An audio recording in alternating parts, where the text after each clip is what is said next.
Fala pessoal, boa noite. Estamos mais uma vez nos estúdios do Hipopótamo para gravar hoje o nosso 15º episódio. Eu sou o João Hanon. E eu sou a Dani Textor. E antes da gente apresentar as nossas convidadas de hoje, vamos agradecer aos nossos patrocinadores. Pera, já você continua assistindo esse episódio. Interrompemos aqui só para agradecer ao nosso grande parceiro, a Aerotech. Sem vocês, nada disso seria possível. A Aerotech é a tecnologia a serviço do campo, a melhor empresa de aviação agrícola do sudoeste goiano e também de combate aéreo a incêndios. Contem sempre com eles, como a gente pode contar nesse episódio.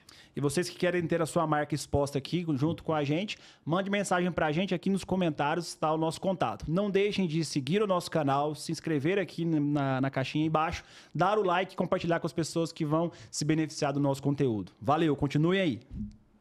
E hoje o nosso episódio, amor, é um episódio de conscientização. A gente vai trabalhar hoje com as duas doutoras que vão falar pra gente sobre o Julho Amarelo, que é o mês da conscientização das hepatites virais. Além disso, elas vão contar pra gente uma história também de empreendedorismo e tudo, as dificuldades que elas tiveram nessa jornada. Estamos aqui com a doutora Patrícia Borges. Boa noite, doutora. Boa noite, João. Boa noite, Dani. Se apresenta pra gente. Você que veio de São Paulo, chegou aqui em Goiânia, quando, como é que foi? Então, eu cheguei aqui em Goiânia em 2013. Foi muito bem recebida aqui pelos goianos. Eu casei com goiano, né? Por isso que eu vim para cá. Ah, então tá explicado. Isso. E vim para cá e comecei a trabalhar. E aí eu vou te contando aí depois um pouquinho. Estamos também com a doutora Lissa Rodrigues, que não é a Lisa Simpson. Aí, piadinha interna nossa. Você que é médica infectologista, né? Só para reforçar, a doutora Patrícia, ela é hepatologista, é gastro-hepatologista. E você, Lissa, é infectologista.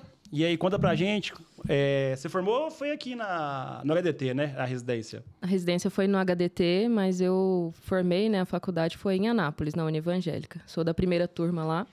Então, Goiânia também foi um mundo novo para mim, depois que eu formei, né, toda a residência, o hospital novo, o hospital que eu não tinha rodado antes, né. Então vocês duas vieram de outra cidade e pararam em Goiânia, né? Praticamente todo mundo, né? Goiânia é quase um buraco negro, né? Todo mundo cai aqui, pega uma paixão, um amor pela cidade, né? Como é que você foi seu esposo, que é médico também, vocês se conheceram na faculdade, como é que foi a história? Isso, a gente se conheceu, eu fiz faculdade em Volta Redonda, né? No estado do Rio, e aí lá nós começamos a morar, estava no terceiro ano, ele estava no terceiro ano de faculdade, eu já estava também, na verdade ele estava mais avançado e eu estava no terceiro ano, ele estava para formar. E aí ele formou-se e foi para Porto Alegre fazer geriatria, e eu fui para São Paulo. Então, fazer a residência, né, em gastroenterologia e depois emendei com mestrado em hepato. E nós ficamos longe, né, namoramos longe por 9 anos, porque foram 3 anos depois de formados, mas, na verdade, assim, 9 anos de namoro, mas foram 4 anos longe mesmo, porque foram 3 anos depois de formado e mais 1 ano que ele voltou para Goiânia primeiro, preparou o campo, né, e depois eu vim para cá. Aí eu terminei a gastro, fiz o mestrado e vim para cá.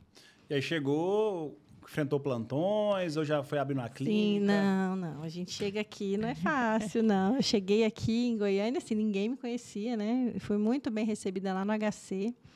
Meu chefe, na época, falou, não, abriu as portas, falou, não, pode vir aqui, fica à vontade, a casa é sua. E fui muito bem recebida. E foi quando eu comecei o trabalho, mostrando, né, plantando um pouquinho, né, assim, do que eu aprendi em São Paulo. Então, eu fiz minha residência de gastro lá na Unifesp e, assim, a gente veio com uma cultura, né? E trabalhava, dava plantão lá. Então, eu dei plantão por muitos anos, né? Eu estou com 12 anos de formada, eu dei plantão até 3 anos atrás. Então, a gente tem muito tempo. Então, lá eu dava plantão. E quando eu vim para Goiânia, como eu não tinha um trabalho fixo aqui ainda, né? Eu ainda voltava para São Paulo uma vez por mês. Ficava lá 36 horas, dava plantão. E voltava depois, vinha para Goiânia trabalhando. Eu comecei a trabalhar aqui com um serviço de atenção domiciliar da Prefeitura de Goiânia, com o SAD.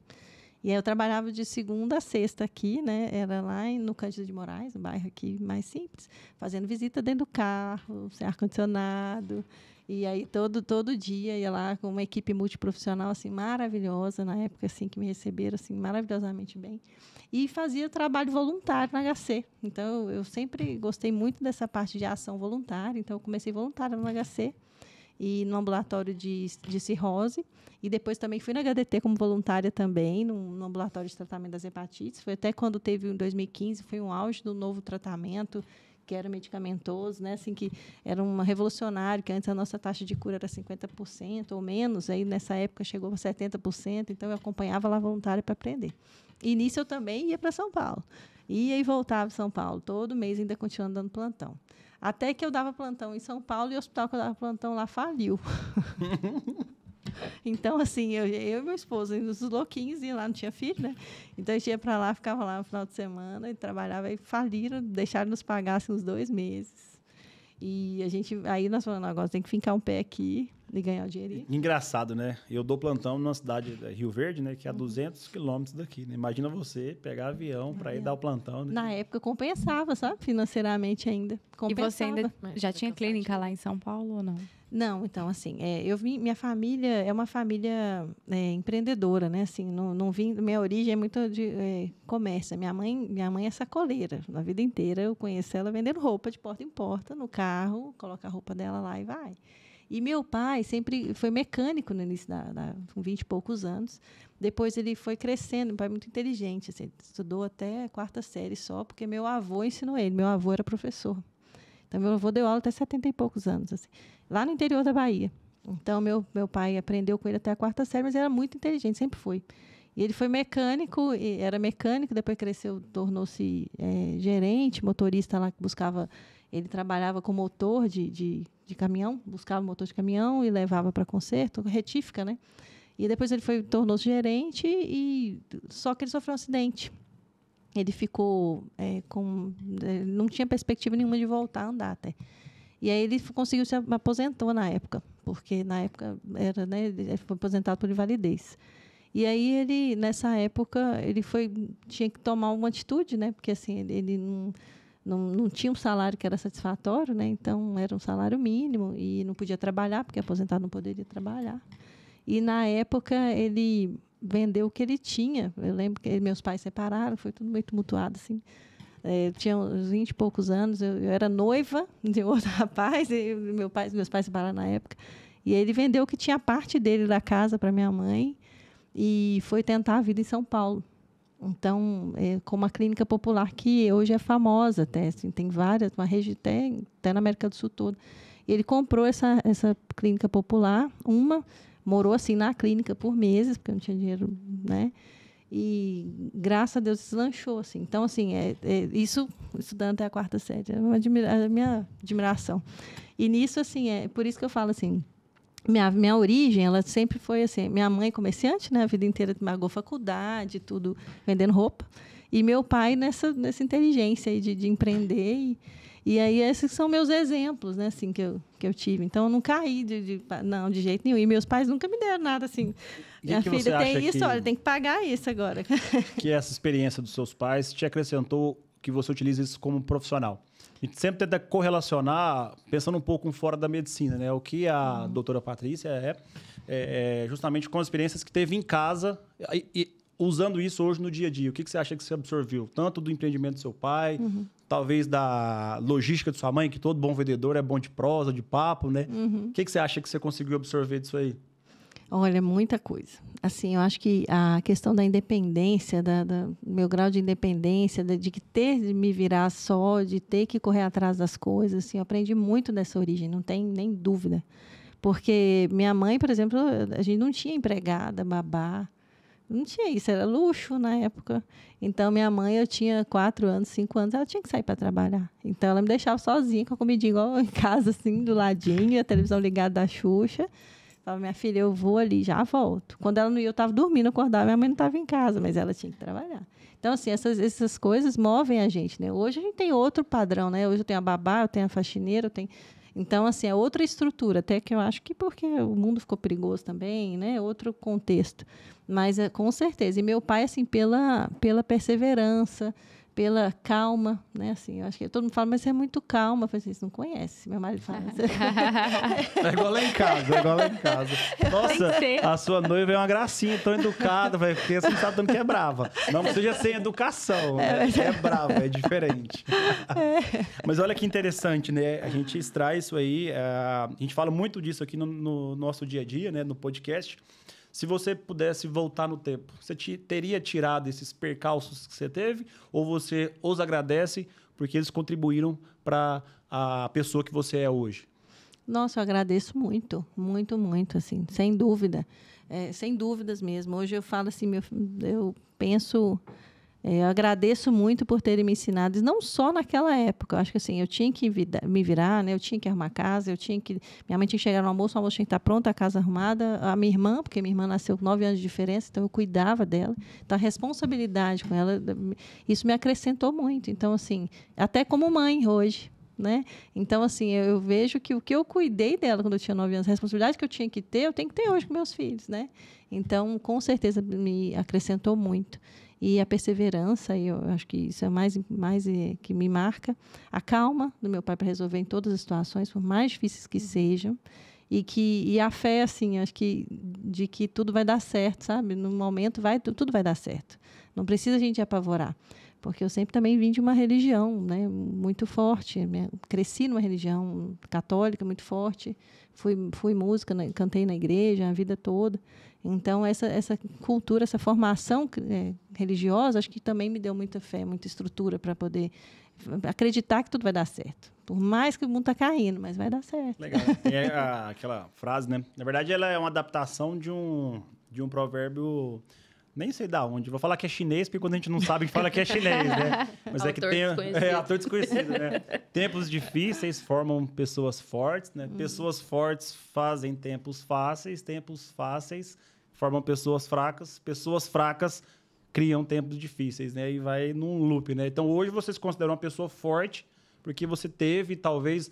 É estranho a gente falar, né? Que a gente teve uma infância difícil, porque perto de outras pessoas, nós somos abençoados. Né? Mas eu também tive uma história de dificuldades. Todos nós, naquele momento, foi um momento de dificuldade para a gente, né? Mas a gente sempre agradeceu que isso nos formou nosso caráter, formou nossa garra, né? Nossa gana de vitória, de correr atrás, né? E olha que interessante, então, você gosta de cantar. Sim. Música de igreja, João guitarrista, Daqui aqui sai uma banda. baterista, se juntar, temos uma banda. Conta pra gente, além desse hobby aí, como é que você chegou também na Infecto? Como é que foi essa paixão? Porque é uma especialidade underground, vamos dizer assim. Poucas pessoas, né, escolhem. Como é que foi? Um amigo que é infectologista, que a gente brinca que é um dos colegas mais doidos que a gente conhece. Dr. Plínio, um abraço. Um abraço, Plínio. Não vou falar o nome não, mas ele vai saber que mas é ele. Mas o Plínio Você conhece ele? Então faz Pronto, o nosso grupo é underground pequenininho. Viu? Então não podemos falar mal de nenhum infectologista. Já aprendi isso hoje. A minha história é um pouco, assim, bem diferente da Paty, né? Na minha vida nunca, assim... Além da minha tia, né? Que é empreendedora, empresária, mas meus pais nunca tiveram esse espírito de empreender, de correr atrás, mas tinham o espírito de trabalho mesmo, assim. Então, eu sempre vi isso na minha casa, né? De trabalhar. E eu falo que eu fui escolhida pelas coisas, assim, tanto pela medicina, porque... Eu nunca fui aquela criança, sonhava com medicina, nunca teve isso. Eu queria veterinária, na verdade. Então, no vestibular, isso foi me escolhido mesmo, assim, me escolheu, né, a medicina. Entrei na faculdade pensando, caramba, acho que eu nunca faria nada diferente do que entrar nessa faculdade. Assim, foi uma realização de uma coisa que talvez eu não tinha sonhado há tanto tempo, né?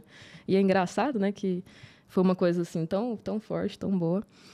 Na faculdade, eu queria neurologia. Passei 6 anos da faculdade estudando neurologia, fazendo trabalho de neurologia, tudo era neuro. A hora que eu pisei no HDT, a Infecto me escolheu. Tipo, tudo muita escolha, assim, né? Me apaixonei completamente pela infectologia, assim, pelos pacientes, né? Essa história do underground é uma piada, é engraçado, assim, mas... tem essa questão mesmo, que às vezes os pacientes da infectologia são muito vistos assim de lado, né? Os próprios pacientes têm muito preconceito, até pelas doenças e tudo mais. Então, eu acho que eu me apaixonei até por isso mesmo, assim, essa tentativa de levar a luz para isso, de apresentar para as outras pessoas, né? De tentar fazer a diferença mesmo na vida dessas pessoas que estão bastante esquecidas mesmo. Que legal, muito interessante. É uma escolha, assim, digamos, um caminho difícil, né? Sim. Mas que a gente colhe frutos, né? Então você se sente realizado hoje com certeza. Com a escolha que você fez. Não né? faria outra coisa se não fosse medicina e não faria outra especialidade se não fosse infecto, com certeza. E aí, conta como é que vocês se conheceram? Paty chegou em Goiânia e a gente se cruzou nisso. Simples, não tem uma história assim. Tem que bolar uma história lá. Tá bom, vamos lá. Então explica, né? Vocês Foi duas terça-feira. trabalham juntas Era uma clínica. terça-feira de sol. De sol, no HC. Então, mas foi nesse rodízio, então eu tava no R1. Foi ligando sua mãe? Não. Não, mas eu tinha te conhecido antes. Foi isso. É. Uhum. Eu estava na residência quando a Paty chegou em Goiânia. Então, no HC, aí eu fui rodar na Gastro, na Hepato, conheci a Paty. No HDT, que estava fazendo o exame do fígado, né? Primeira médica aqui que eu já falei, vai olhar minha mãe. Foi isso que eu tô lembrando. A conexão foi de primeira mesmo, né, Paty? A Patrícia, assim, é uma pessoa maravilhosa, uma médica maravilhosa. Então, assim, foi muito legal essa questão. Ela ajudou, né? Foi lá, atendeu prontamente minha mãe, fez o exame dela, foi ótimo. E aí que a gente teve mais encontros, né? Depois, quando eu terminei a residência, eu fui para o serviço de atenção especializada lá em Aparecida, que é de atendimento de hepatites e HIV. Quem estava lá? Patrícia. Então tem Olha uma só. história já. Foi. E vocês hoje atuam juntas na clínica Liver, confere, né? Isso, aí vem minha parte, né? Então... Agora conta, do outro lado. Não, Porque não tinha outra pessoa me colocar lá e tal. Não, de jeito nenhum. Não tinha outra. Não, de jeito nenhum. Não, assim, como eu já conheci a Alícia desde que a gente se cruzou de novo, né, lá em Aparecida, eu sabia tão bem que ela atendia os pacientes, sabe? Os pacientes, às vezes, assim, eu chorava para poder passar em consulta com ela. E, assim, aquela atenção com o paciente, aquele cuidado. Os pacientes não mudavam de médica de jeito nenhum, tinha que ser ela, mesmo que tinha outros infectos, né? Então, assim, eu sabia que ela era uma pessoa maravilhosa e que poderia estar junto nesse empreendimento, sabe? Então, eu já tinha falado, né, antes, vou fazer alguma coisa aí eu quero que você esteja junto. Eu te chamo. Vai demorar um pouquinho, curioso, mas eu te né? chamo. Tem uma frase que diz que a maneira como você vive o seu dia é a maneira como você vive sua vida.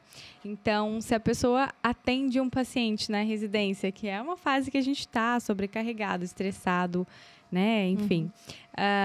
Se você atende 2 pacientes mal, você trata mal e você vai perpetuar isso. Não adianta pensar que depois que você sair, vai mudar magicamente, né? Então, você tem que começar, né? E olha como que as portas se abrem e as pessoas percebem isso. Uhum. Vocês estão juntas hoje nessa união, nesse casamento, né? Nesse relacionamento.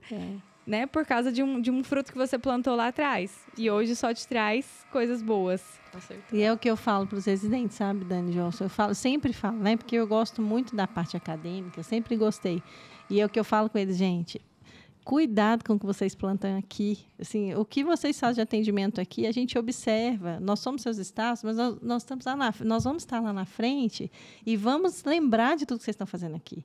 Então, não adianta pensar que, assim, eu atendi mal o paciente, eu fui mal com um colega aqui, xinguei todo mundo, briguei com todo mundo, que lá na frente eu vou chamar você para trabalhar junto, eu vou lembrar.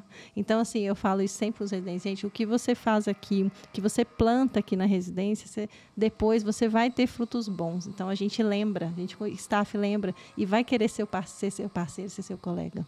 E não só o staff, né? Porque senão fica parecendo que a gente só está querendo mostrar para o chefe. Arrumar emprego, né? Mas os pacientes mesmo, eu tenho paciente até hoje da residência que me procura, que a gente tem um contato mais próximo por causa dessa... Tem também da residência de São Paulo. É interessante, é tão legal no Instagram, no Facebook, né? Porque na época eu não tinha Instagram.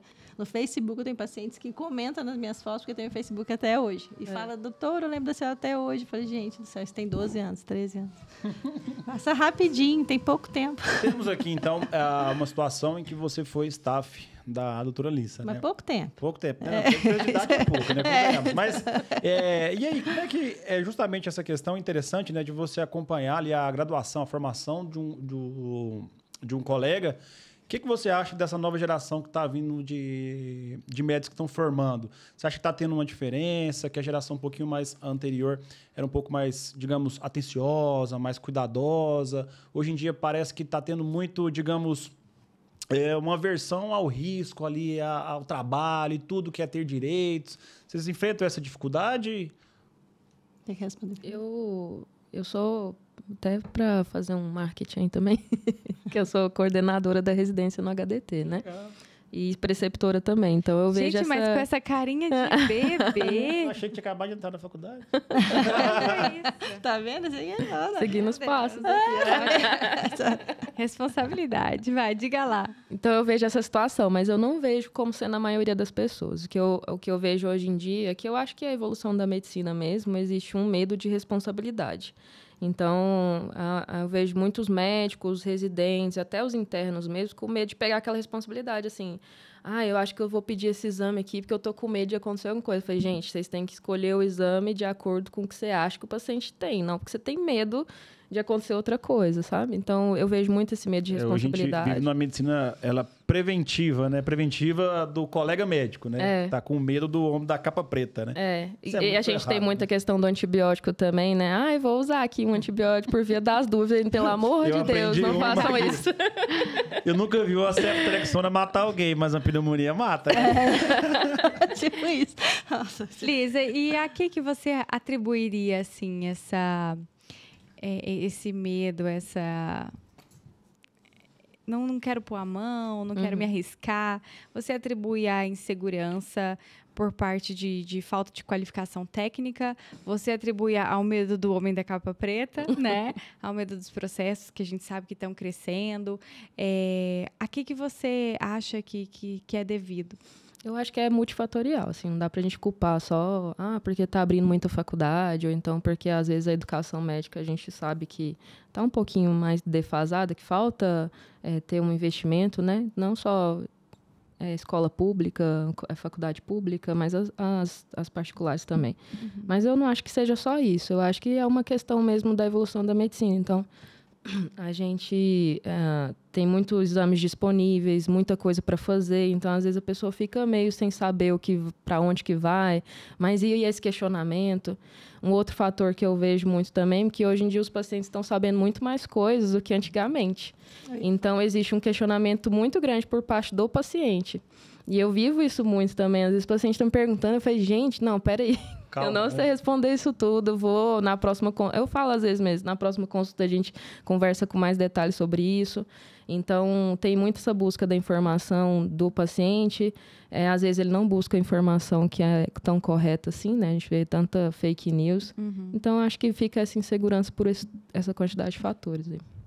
Acho que isso é um reflexo também da nossa geração, né? Por exemplo, igual você estava falando, você teve tantas dificuldades, trabalhava aqui, trabalhava em São Paulo, fez uma faculdade, talvez uma das melhores do país, né? Que é a Paulista. Inclusive, eu tentei passar lá, não dei conta.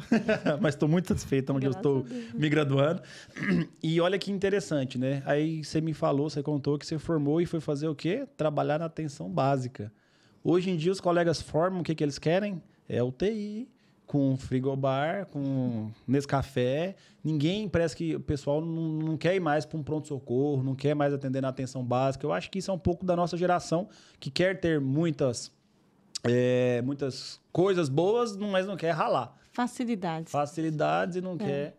Muitos direitos e poucos deveres. Eu estava pensando nisso na hora que você fez a pergunta, né? Assim, a minha impressão que eu tenho, assim, nós vivemos numa outra geração, uma outra época, assim, a facilidade da informação está muito mais rápido, né? Assim, é muito mais disponível para todos nós. Então, incluindo, inclusive, os alunos, né? Então, assim, na minha época a gente pegava livro, né, gente? O tratado, né? Assim, eu tenho no consultório, mas de enfeite, 2 tratados, assim, de inglês e português.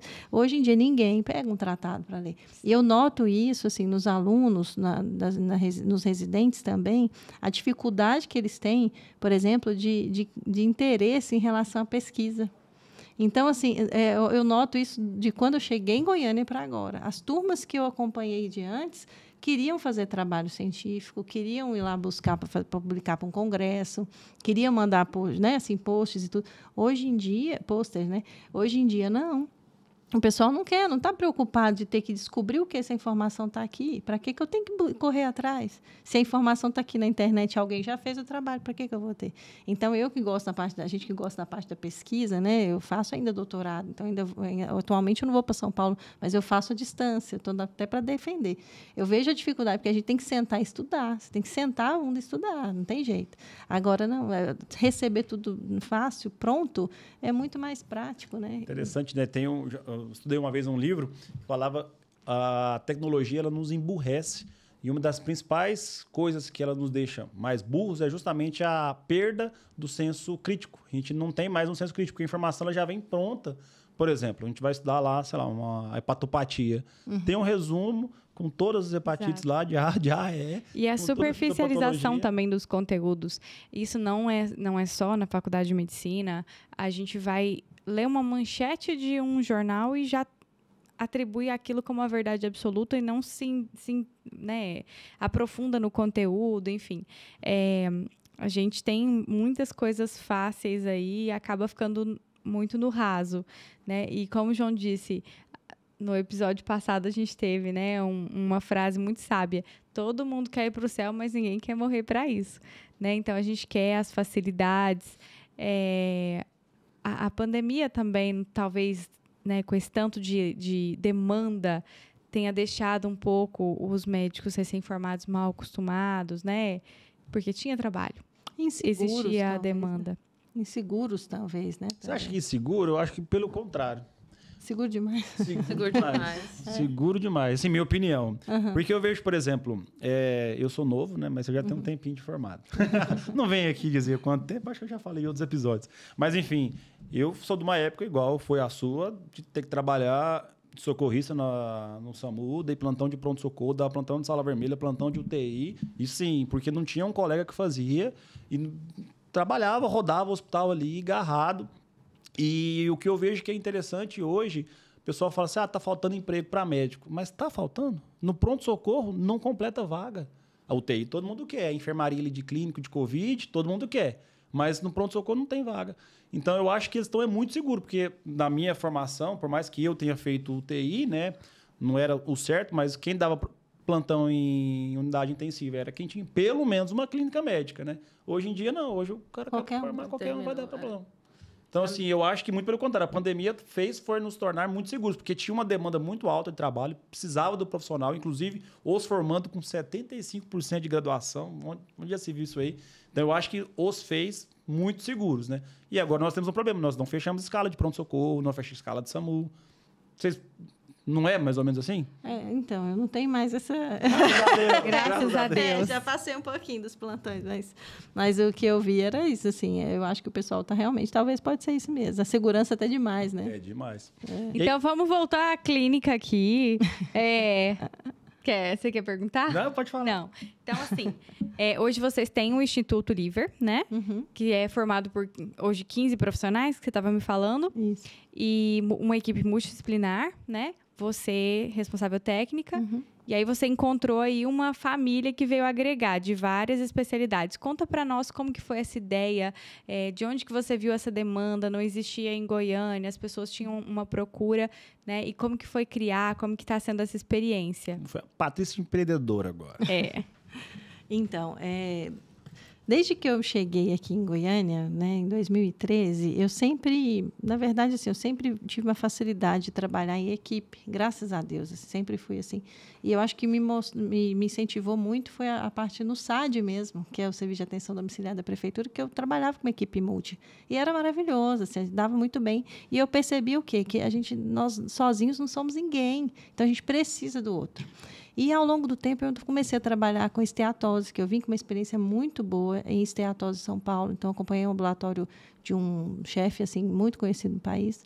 Então, eu apaixonei pela esteatose. E eu sabia que lá também a gente criou essa cultura de que nós não trabalhávamos sozinhos. Tinha que ter uma nutricionista para passar uma dieta, tinha que ter uma fisioterapeuta para poder ensinar qual seria a melhor atividade física para o paciente. Tinha uma psicóloga que fazia um trabalho, porque se o paciente não entendesse que ele precisava perder peso, ele não ia seguir a dieta direitinho. Então, se a gente não trabalhasse aquela casa dele, o lar do paciente, adequasse aquelas medidas lá, que ele pudesse aderir. Por exemplo, eu não tenho condição, doutora, de comprar uma couve. Vamos plantar, tem quintal? Vamos plantar. Então, eu sabia que essa atenção multiprofissional era fundamental. Então, quando eu cheguei em Goiânia, não tinha aqui ambulatório de esteatose, né? O auge era hepatite C, o tratamento de hepatite C e tudo. E eu vim com essa cultura que eu falei, a gente tem que trabalhar nisso aí. E eu sempre sonhei em ter um local que eu pudesse fazer com que os pacientes fossem atendidos por completo. Então, sempre foi meu objetivo. Você fala, um dia eu vou chegar nisso aí. Nós vamos ter um local que vai atender tudo. O paciente vai chegar, fazer exame, vai passar com uma equipe multi e vai sair dali com o problema dele resolvido. Então, sempre foi esse o objetivo. Só que eu achava que ia ser um pouco mais para frente, sabe? E eu falei, depois dos 40, né? Aí, né, já está com os filhos criados, eu acho que depois dos 40 vai dar certo. E aí, só que não. Em 2019, em abril, mais ou menos, eu fui numa inauguração no Orion, no edifício Orion, e de uma clínica linda, até de geriatria, porque meu marido é geriatra, até uma amiga, e nós fomos lá, e na hora que eu entrei naquele prédio, meu coração bateu mais forte. Eu falei, gente, não é possível. Falei, vamos subir lá. Conheci a clínica, achei maravilhosa, a inauguração e tal. Na hora que eu desci, eu falei, meu coração está batendo diferente aqui. Tem alguma coisa errada. Então, assim, não sei o bom, não sei. Mas aí eu falei, vamos conhecer melhor esse prédio aqui? Aí eu falei, vou procurar sala para alugar, vou fazer a doideira, vou começar. Vou procurar ligar para os corretores saber. Aí liguei. Eles falaram que muitas salas eram alugadas pela Associação Médica. Eu fui procurando saber como é que funcionava e tal. E, na época, eu fui achando as 3 salas que eram no andar, elas eram de frente para o elevador, então, o paciente desce o elevador de frente com aquilo ali, um paredão que eu poderia fazer uma placa ali da clínica. Eu comecei a imaginar tudo naquela época. Eu falei, meu Deus, eu vou descer do elevador, o paciente desce, eu chegava, está aqui, como é que vai chamar? Não sei, mas o nome vai estar aqui e o paciente vai conseguir fazer tudo. Vamos arrumar a sala. Uma só, mas tem quantas? Tem 3 aqui, uma do lado da outra. Quanto que é eu alugar as 3? Então, vamos lá. E aí, dessa época, a gente alugou. Aí eu falei, não, vamos tomar a iniciativa. Eu falei, só que, assim, é um investimento muito alto. Minha irmã é economista. Aí ela dá um freio, né, na gente, né? Fala, calma. Médico vai sonhando, vai calma. Não vai com o coração muito, não. Vai com a caneta aí também. Aí ela falou, não, você vai ter que fazer um plano de negócio. Eu falei, fazer o quê, minha irmã? Plano de negócio, irmã. Falei assim, não, vamos fazer. E meu marido está assim, nós vamos fazer um curso de gestão da FGV também. Falei, mas que tempo? Eu já estava com o menino já. Falei, mas que vai um sábado. Vamos fazer um curso de gestão no sábado. Falei, então vamos. Aí contratei uma empresa, fiz o plano de negócio, vi que era viável, sabia quanto que eu investi, então eu sabia quanto que ia precisar, qual a parcela que ia ter em 2019. E fechei o plano, resolveu, aluguei a sala, fiz o projeto, entreguei na vigilância 24 de dezembro. Aí, tudo bem, né? Vamos começar correndo atrás do financiamento e tal. Aí, em fevereiro, veio a pandemia. Aí, eu falei, nossa, meu Deus, não é para ser, né? Meu Deus, mas agora alugando, eles dão carência. Eu falei, vamos pensar no tempo da carência, né? Vamos ver como é que vai ser. E aí, assim, nesse tempo, veio a pandemia, eu falei, não, se tiver de ser, vai ser. Eu sempre gosto daquela questão, igual eu te falei no início, assim, tenho muita fé em Deus e creio muito. Tipo assim, eu estou na mão de Deus. Se for para eu tenho um objetivo aqui nessa terra, eu tenho que fazer alguma coisa bem para o paciente. Eu fiz medicina para isso, então, vamos com fé. Se for para ser, vai ser. E aí, nisso, a gente conseguiu aumentar esse tempo de carência, a associação foi muito parceira, sabe? Ajudou muito. E, ao longo do tempo, a gente demorou, mas a pandemia não passava. Eu até agradeci a Deus, porque a gente não sabe o que é o porquê, né? Se eu tivesse aberto na pandemia, talvez o prejuízo ia ser muito pior. Então, tudo a gente sabe, tudo da mão de Deus. E aí, o ano passado, início do ano, eu estava naquela situação de vai, não vai, será que vai, será que não vai? E nisso, o imóvel alugado. Eu pensei ainda que eu achei que só o que eu tinha planejado, de ultrassom, laboratório, ergometria, era pouco. Aí eu falei, não, vou pegar mais uma sala, porque eu acho que tem que ter endoscopia. Como é que o paciente da gastro cirrótico não vai fazer endoscopia na clínica? Vai chegar em jejum nem fazer endoscopia colônia.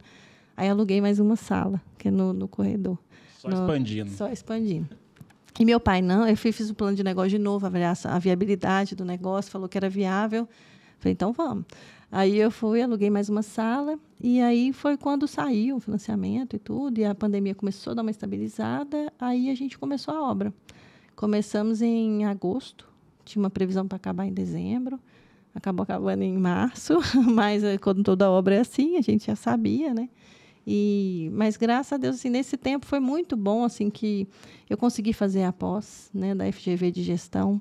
Eu consegui, até terminei, ainda tem umas coisas, porque no meio da pandemia a gente teve Covid umas 2 vezes, então tem umas coisinhas para terminar, mas consegui concluir. E, nesse tempo, também tive meu segundo filho, então acho que tudo tem um porquê nessa vida, né? Tudo tem um porquê. Viu, amor? Não tem hora certa para ter filho, não, hein? Lá vamos. Viu que eu ia arrumar uma deixa para falar? Tá vendo?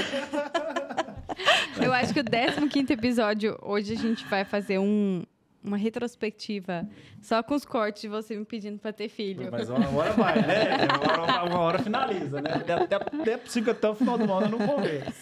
Mas olha que interessante, né? A gente identifica que não tem o sucesso sem a dificuldade, sem o fracasso, né? E aí hoje, com certeza já alcançaram o sucesso, ou pelo menos um sucesso ali parcial, né? Claro que tem muito a crescer ainda. Se você voltasse no tempo, igual foi no começo da conversa, você faria tudo de novo? Faria tudo Com de certeza, novo, né? faria tudo de novo. Assim, empreender, a gente tem, assim, todo empreendedor, ele tem um pouquinho de medo, né? Ele tem que ter coragem, mas ele tem um pouco de medo. Porque é um investimento muito alto que você faz, a sua vida, a sua família, é tudo que você tem, você está investindo ali. Então, assim, por isso que eu tive um cuidado de convidar quem estava lá, quem estivesse lá, né? Então, assim, hoje eu falo, Alice, está lá, por quê? Porque ao longo do tempo, assim como todos os outros que estão lá, foram convidados a dedo, né? Até desde a gerente, né? Até todos os profissionais. Então, realmente, assim, eu faria tudo de novo. Então, fez parte, isso foi uma trajetória, eu acho que não foi do nada, e eu tive muito tempo para pensar se eu não iria, então é porque tinha de ser, sabe, assim. Eu fiz, igual eu falei, fiz medicina para fazer a diferença na vida das pessoas. Se não for para ser, então não tem sentido. E detalhe, né? O medo, igual você falou muito bem falado, ele não é para nos travar, ele é justamente para nos preparar, para ter segurança e para fazer as melhores escolhas, né? Então, por exemplo, aqui, ó, uma aula, né? Contratou uma pessoa para te ajudar, te auxiliar, né? Porque talvez se você tivesse ido sozinha, teria muito mais problemas, que levaria um tempo para poder aprender. Fez uma pós-graduação, um curso, ou seja, o medo te preparou, sabendo que, ó, eu vou arriscar, vou empreender, mas eu tenho que ter o pé no chão, né? Nem que seja da sua irmã, que talvez te ajudou, o marido que puxou um pouquinho, ou não sei, às vezes o marido foi quem empurrou, né?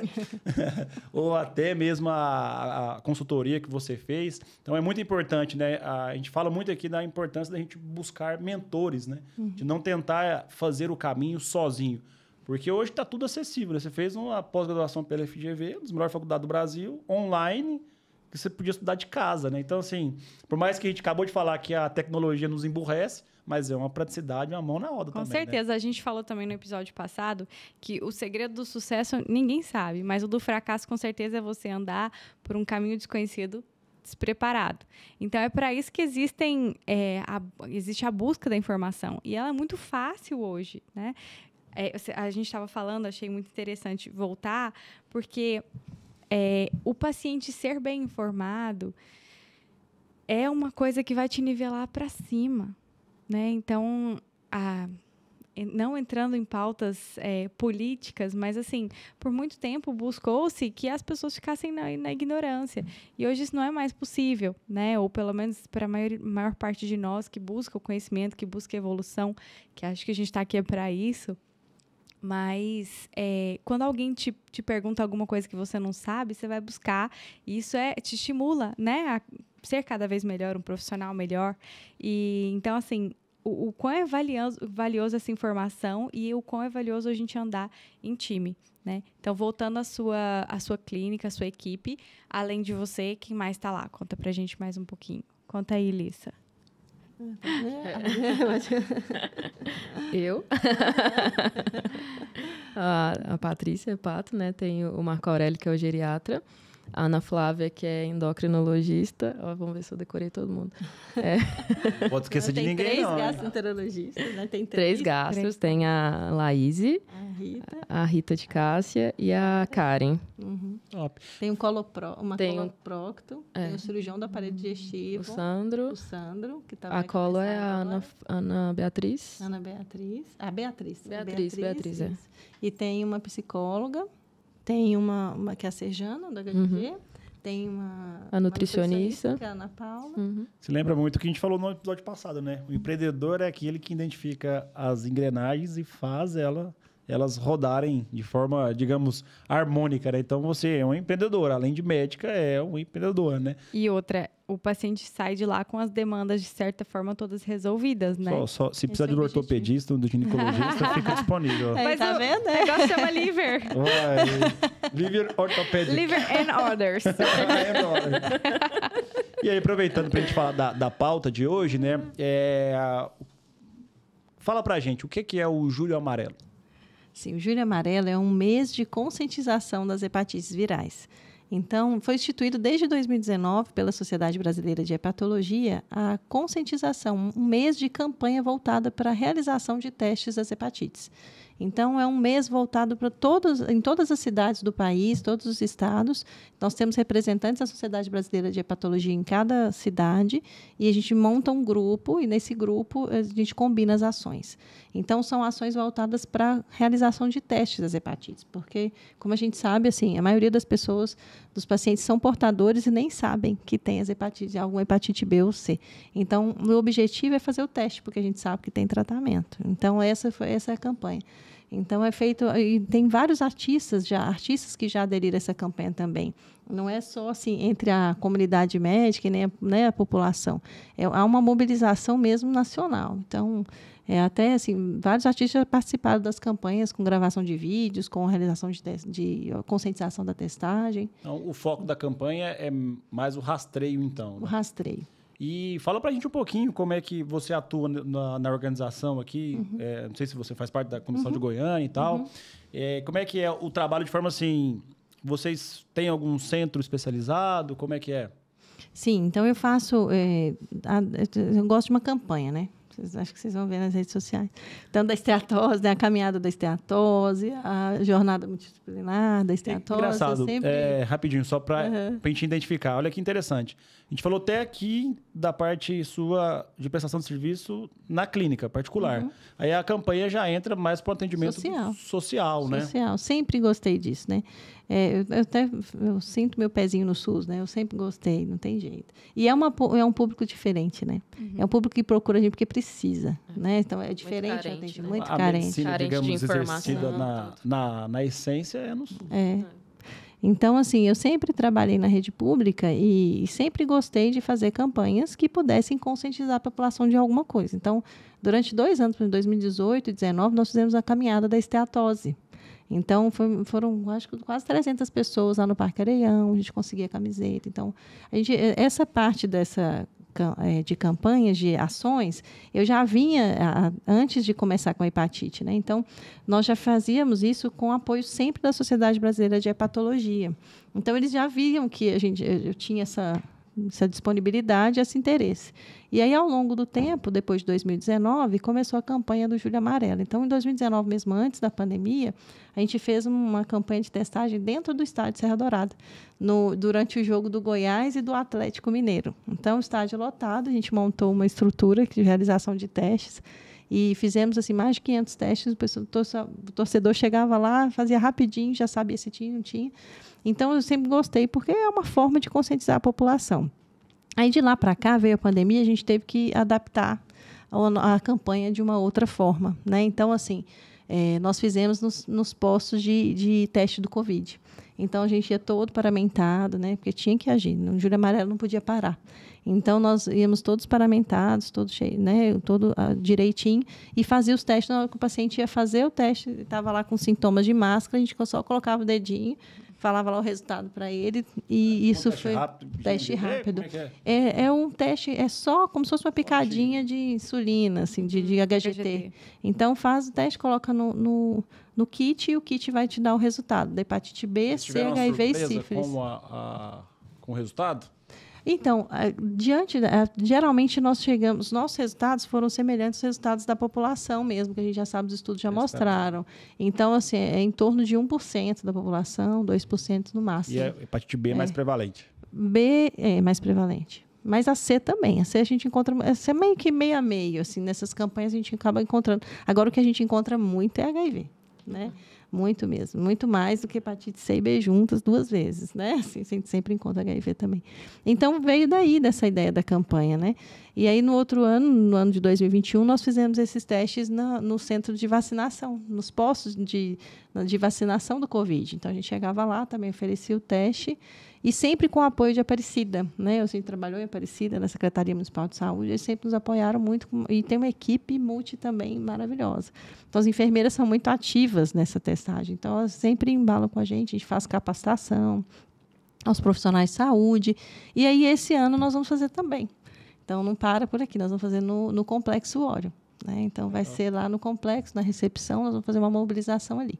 O fluxo de paciente em torno de 2.000, 2.400 pessoas. A intenção maior, então, é fazer um rastreio, identificar o maior número de pessoas doentes e aí depois aonde elas são encaminhadas aqui em Goiânia. É positivo. Então, todo paciente que tem um resultado positivo, a gente entrega já nesse resultado, explica, né, tudo sigiloso, e entrega o encaminhamento dele para a unidade básica de saúde.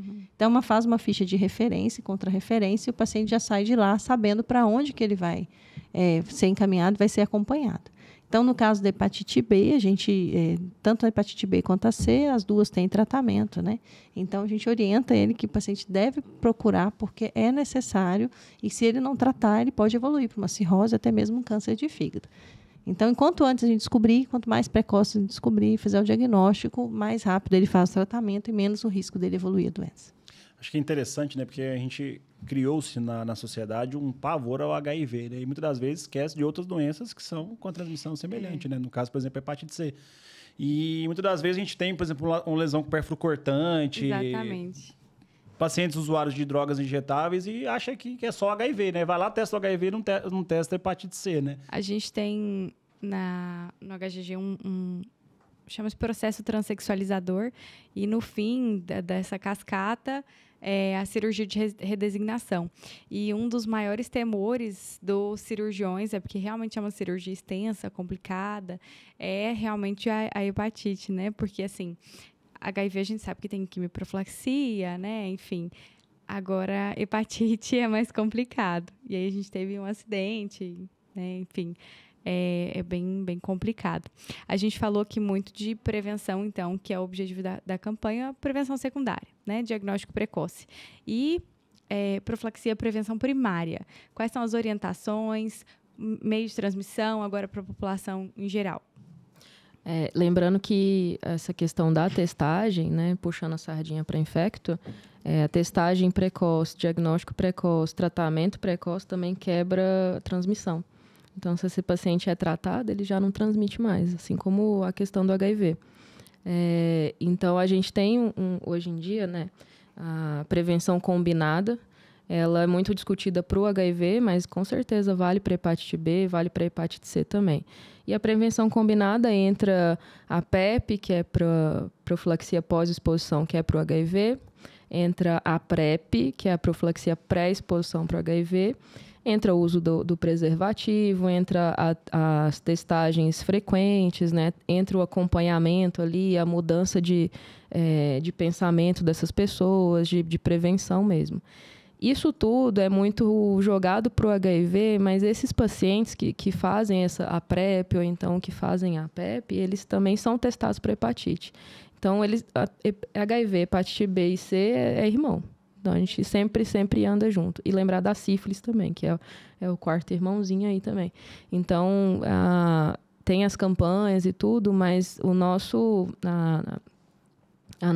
desejo maior é que esses exames sejam solicitados sempre, assim. Então, teve uma consulta médica, independente que for o motivo dessa consulta, o médico, independente também da especialidade, ele tem que lembrar de pedir esses exames, porque a maioria é assintomático, né? Então, para chegar a ser sintomático, já está numa doença mais avançada. Então, lembrar, assim, todas as especialidades, lembrar HIV, hepatite B, hepatite C e sífilis. Sempre fazer essa testagem, que é muito importante, que prolonga aí o Julho Amarelo, né, e todas as outras campanhas.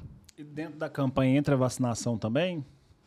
Sim, a gente sempre orienta, né? Existe a vacina para hepatite A e hepatite B. Então, existe vacina já no Ministério da Saúde. E são disponibilizadas gratuitamente. Então, a gente sempre orienta. Por quê? Porque a hepatite B ela só vai conseguir mesmo ser eliminada, né, do planeta se a gente estimular a vacina. Então, quanto mais pessoas ainda continuarem se contaminando, a hepatite nunca vai ter fim, né? Não vai curar. Então, realmente, a gente precisa, quanto mais vacinação for estimulada a ser feita, mais a gente vamos conseguir tratar mais pessoas. E, na verdade, mais pessoas vão se prevenir, não vão se contaminar e a gente vai conseguir acabar com ela. Existe um programa do Ministério da Saúde que é a eliminação das hepatites virais até 2030. Né? Então, da Organização Mundial de Saúde até. Então, é um desafio, né? E que esse planejamento ele estava ocorrendo tudo bem até antes da pandemia. Agora, com a pandemia, houve um atraso, mas ainda existe essa campanha. E essa campanha só vai ser efetiva se realmente as pessoas forem vacinadas, se quem nunca fez o teste, fizesse o teste, fizesse um tratamento adequado e curasse, e não transmitisse mais, como a Alissa falou. E como é que caminha a prevalência da hepatite em países desenvolvidos? Europa, Estados Unidos? Mantém a mesma prevalência nossa. A conscientização, na verdade, da hepatite B, a hepatite B eu posso dizer que houve uma queda, assim, dos 20 anos para cá por causa da vacina. Então, assim, mas mesmo assim, como ela tem uma transmissão também natal, né? Então, assim, acaba que muitas mulheres que têm hepatite B ainda podem transmitir para o bebê. Mas, realmente, a prevalência é muito maior dos países subdesenvolvidos, né? Isso é fato. Porque a conscientização é menor, a nível de intelectual também é menor. Então, até o acesso a preservativos, o acesso a toda essa forma de prevenção ainda é muito precário. Que interessante. Então, que dia que vai ser que começa a testagem no Ório? Então, esse mês inteiro vão ser realizadas várias ações em vários CAIs, principalmente que a gente tem um contato maior de Aparecida, né? Tem uma equipe muito ativa. Então, assim, vários dias da semana vão ter CAIs, assim, que vão ser... Lá existe um ônibus de testagem rápida. Então, o ônibus ele tem 3 cabines, assim, onde o paciente vai lá e faz o teste. Então, esse ônibus ele vai ser direcionado a vários CAIs, todos os dias da semana, e vão realizar teste rápido, oferecer esse teste para a população. E tem o Dia Mundial, que é o dia 28 de julho, que é o Dia Mundial de Conscientização das Hepatites Virais. Aí, nesse dia, o Brasil inteiro vai estar em campanha, e nós aqui em Goiânia, nós vamos fazer no Ório. E vai ser especial. Esse dia vai ser de 8 às 17, lá no complexo, na recepção do complexo. É só você chegar, dar o seu nome, preencher seus dados, você faz o teste, fica pronto em 5 a 10 minutos. Então, vai ser muito efetivo. E os testes que foram dados positivos, nós vamos encaminhar para um serviço de referência. Que legal. O dia maior, assim, vai ser o 28 de julho, que é o Dia Mundial. Bacana. Em questão de tratamento, como é que está? Então, o tratamento da hepatite B, nós falamos muito de prevenção, né? O tratamento da hepatite B não tem cura. Acho que isso a gente tem que deixar claro, né? Todo mundo sabe, mas tem alunos ainda que perguntam para mim, falam, não tem cura? Eu falei, não, então a hepatite B não tem cura, a hepatite C tem. Então, no caso da B, o que a gente faz é o quê? Utilizar o medicamento que é liberado pelo SUS para poder justamente evitar a progressão da doença. Então, reduzir carga viral, né? Tentar uma soroconversão para que o paciente não evolua para a cirrose nem para o carcinoma hepatocelular. No caso da hepatite C, não. A hepatite C tem tratamento é de 8 a 12 semanas, no máximo 24, em alguns raros casos, mas é só medicação via oral, assim, mínimos efeitos colaterais quase zero, e a taxa de cura mais de 99% dos casos. Isso que legal. Então, assim, hepatite C tem cura, então por isso que a gente tem que diagnosticar, porque estimava-se antigamente assim, que era mais de 1 milhão, 2 milhões de pacientes infectados. Hoje a gente acredita que é em torno de 500 mil. Então, igual eu falei com você há pouco, né, vamos supor 1/10 desses pacientes estão tratando ainda. Então, e tem tratamento para todo mundo, não tem custo algum, é liberado pelo SUS. Então, quanto mais pessoas a gente realizar o teste, mais a gente vai descobrir e vai conseguir tratar melhor os pacientes. Nossa, que legal. Mas a B também a gente já consegue alcançar a remissão dos sintomas praticamente totais, né? Fica só latente ali, né? Então, a hepatite B, ela fala assim que o mundo é diferente, né? Assim, a gente Porque os pacientes eles se manifestam, eles se apresentam de várias formas, né? De infecção crônica e de portador crônico. Então, ele pode ser um portador crônico, a gente fala inativo, ele ter o vírus e não sentir nada, que é a maioria das pessoas, né? Assim como a C. Mas a hepatite B, assim, o paciente pode evoluir para um carcinoma hepatocelular, que é o que a gente fala, a gente sempre lembra isso, que o vírus hepatite B ele é carcinogênico. Então, o normal é a gente ter o quê? Inflamação no fígado, a gente contamina pela hepatite viral, tem inflamação, evolui para cirrose, depois vai para o câncer de fígado. Na B, não. A B é um vírus carcinogênico. Então, ele passa da cirrose e pode ir direto para o hepatocarcinoma. Então, tem que ter esse cuidado. Por mais que o paciente seja portador inativo, ou, às vezes, se ele não fizer um acompanhamento, ao longo desse tempo a carga viral oscilar ou começar a subir e não sentir nada, ele pode predispor, assim, a evoluir para um carcinoma hepatocelular e não sentir nada. Só vai descobrir numa fase avançada. Fase avançada, né? Por isso a importância das testagens, né? Então, reforçando para todo mundo, né? Julho inteiro e, em especial, no dia 28. Isso mesmo. Se quiser também, eu já deixo aberto no Nova Med, se vocês tiverem algum panfleto, alguma coisa que a gente divulga, na hora, só mandar pra gente. Vou mandar. Somos parceiros. Nós estamos fazendo. Que legal. Sim. Então, esse mês inteiro vai ficar com essa campanha. Dia 28 é o dia D, né? Mas durante o ano todo, a gente tem esse cuidado, né? Aí você atua, tirando um pouquinho da doutora Patrícia do particular, você atua no HGG e aonde mais fazendo essa atuação como hepato. Não sai, hepatologista. Hoje eu trabalho voluntário, né, lá no HC, no Hospital das Clínicas, no ambulatório de esteatose. Nós fundamos esse ambulatório em 2016, então não tem como largar, né? Tem um pezinho, não tem jeito. Então, nós fundamos em 2016 e ele funciona até hoje. Então, eu sou voluntária porque eu gosto muito, né? E lá eu atuo, então, pelo SUS. Então, os pacientes, quando me procuram com esteatose, às vezes não fora consultório, eles buscam lá. E no HGG eu trabalho na equipe de transplante. Então, eu estava de licença maternidade, agora que eu estou voltando, né? Mas lá a gente já trabalha com transplante. Eu sou a patologista clínica da equipe. Então, mas aí são casos mais avançados, referenciados para transplante. Quando já tem um MELD avançado, né? Ou quando tem o carcinoma hepatocelular dentro dos critérios de Milão, eles são encaminhados para lá. Que interessante. E diga-se de passagem, a unidade de transplante está ficando linda, né? Está em construção e promete que vai ser bem melhor do que está, com certeza. É diferença, né, de transplante de fígado, né? É bem diferente. E lá também vai ter assim, transplante de medula, né? Transplante cardíaco. De rim já tem 3 equipes. Então, a tendência é crescer muito, se Deus quiser. Legal. Considerações, amor? Gostaria de agradecer demais. É sempre uma honra receber vocês. Acho que de qualificação técnica, de conteúdo técnico, de medicina, até hoje foi o que a gente teve de supra-sumo aqui. A gente se apega muito nessa questão pessoal, né? A gente gosta de conhecer as histórias a fundo, histórias inspiradoras. Parabéns, viu? E essa coragem de empreender, essa garra, né? Esse arriscar-se tem tudo a ver com o InovaMed. Então, muito obrigada. Obrigada. Eu acho que foi uma lição. Achei muito interessante justamente isso aí, né?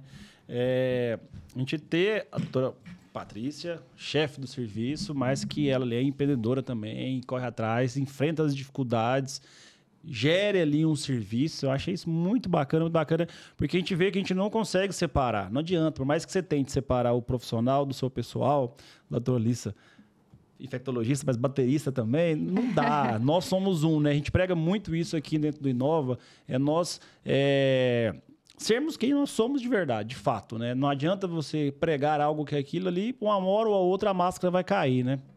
Vide a aula que você deu pra gente hoje. Foi sensacional, sensacional. Eu que agradeço. Nossa, mãe, que eu agradeço, né, estar aqui com vocês hoje. Para mim, pra gente é muito gratificante, né? Muito alegre, muito feliz, muito bom.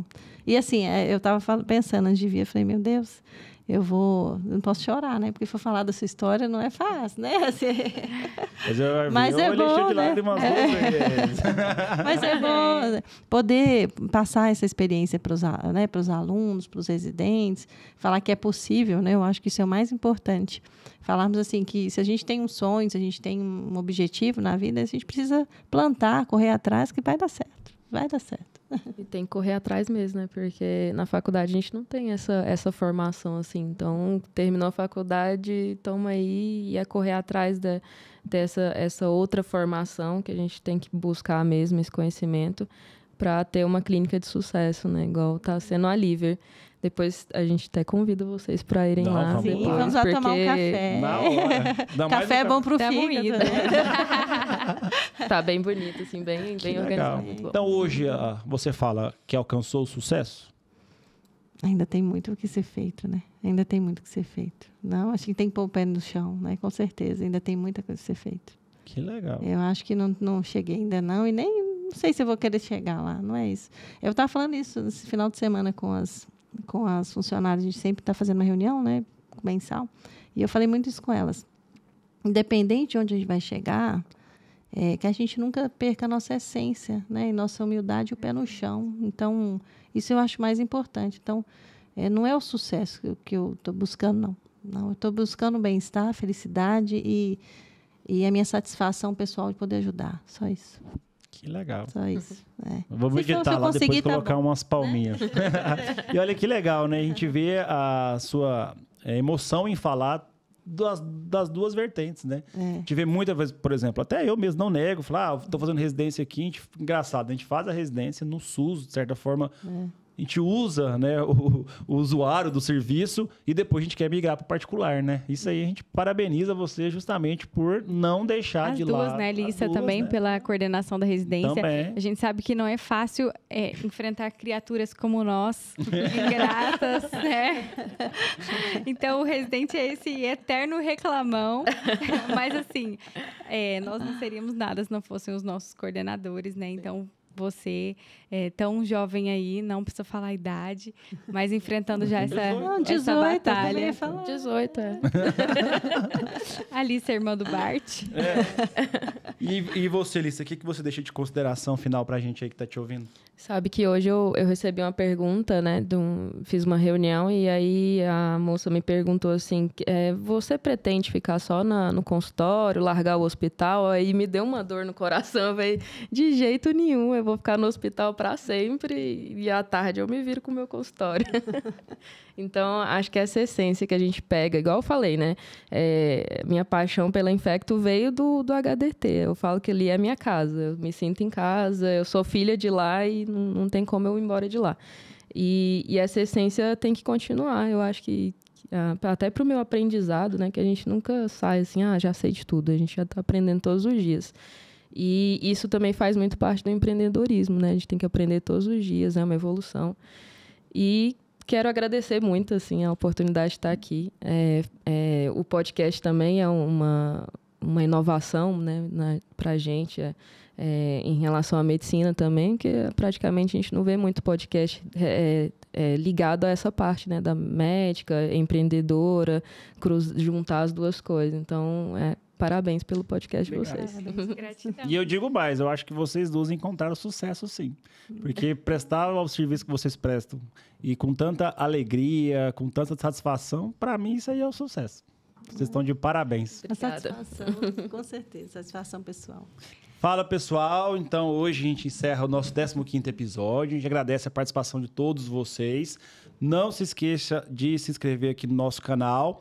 Vamos colocar onde encontra vocês nas redes sociais. Onde a gente encontra, não é a Lisa Simpson. Era a Lisa Simpson antes, né? Mas Agora ela migrou. Agora eu virei médica e ficou doutora Lisa Infecto. A gente vai deixar a arroba no final, doutora Lisa Infecto. Você atende na Clínica Livre também, Livre. né? E no HDT. E você, doutora? Então, DRA, né? Patrícia Borges Hepato, no Instagram e no Facebook, e atendo na Livre, né? Instituto do Fígado de Goiás. E qual que é o Instagram da Liver? Livre Instituto do Fígado. A gente vai deixar aqui. E você, doutor João, quais seriam as considerações para esse Eu episódio? tô cada dia mais feliz com o podcast. Cada dia mais conhecendo pessoas que nos inspiram, né? Hoje foi um episódio engraçado, né? Porque foge um pouquinho, tipo um desabafo agora, que foge um pouquinho até do que o que eu acredito, né? Porque, assim, eu quero migrar para o particular, quero empreender. E aí, isso aqui, tipo, acho que me resgatou, sabe? Trouxe, assim, ó... A paixão. Não esqueça das suas essências, né? Eu trabalhei no SUS durante 6 anos, né? E realmente eu acho que esse foi um ensinamento que eu vou levar para casa. Eu vou dormir refletindo. Com a pulguinha atrás da orelha, vocês Boa. conseguiram plantar semente. E você, doutora Daniela? Também já fiz minhas considerações. Eu estou no @doutora Daniela Textor. Então, finalmente, não esqueça de clicar aqui para nos seguir. Muito obrigado. Um abraço. Tchau, tchau. Boa noite. Tchau, tchau. Tchau. Sensacional. Peraí.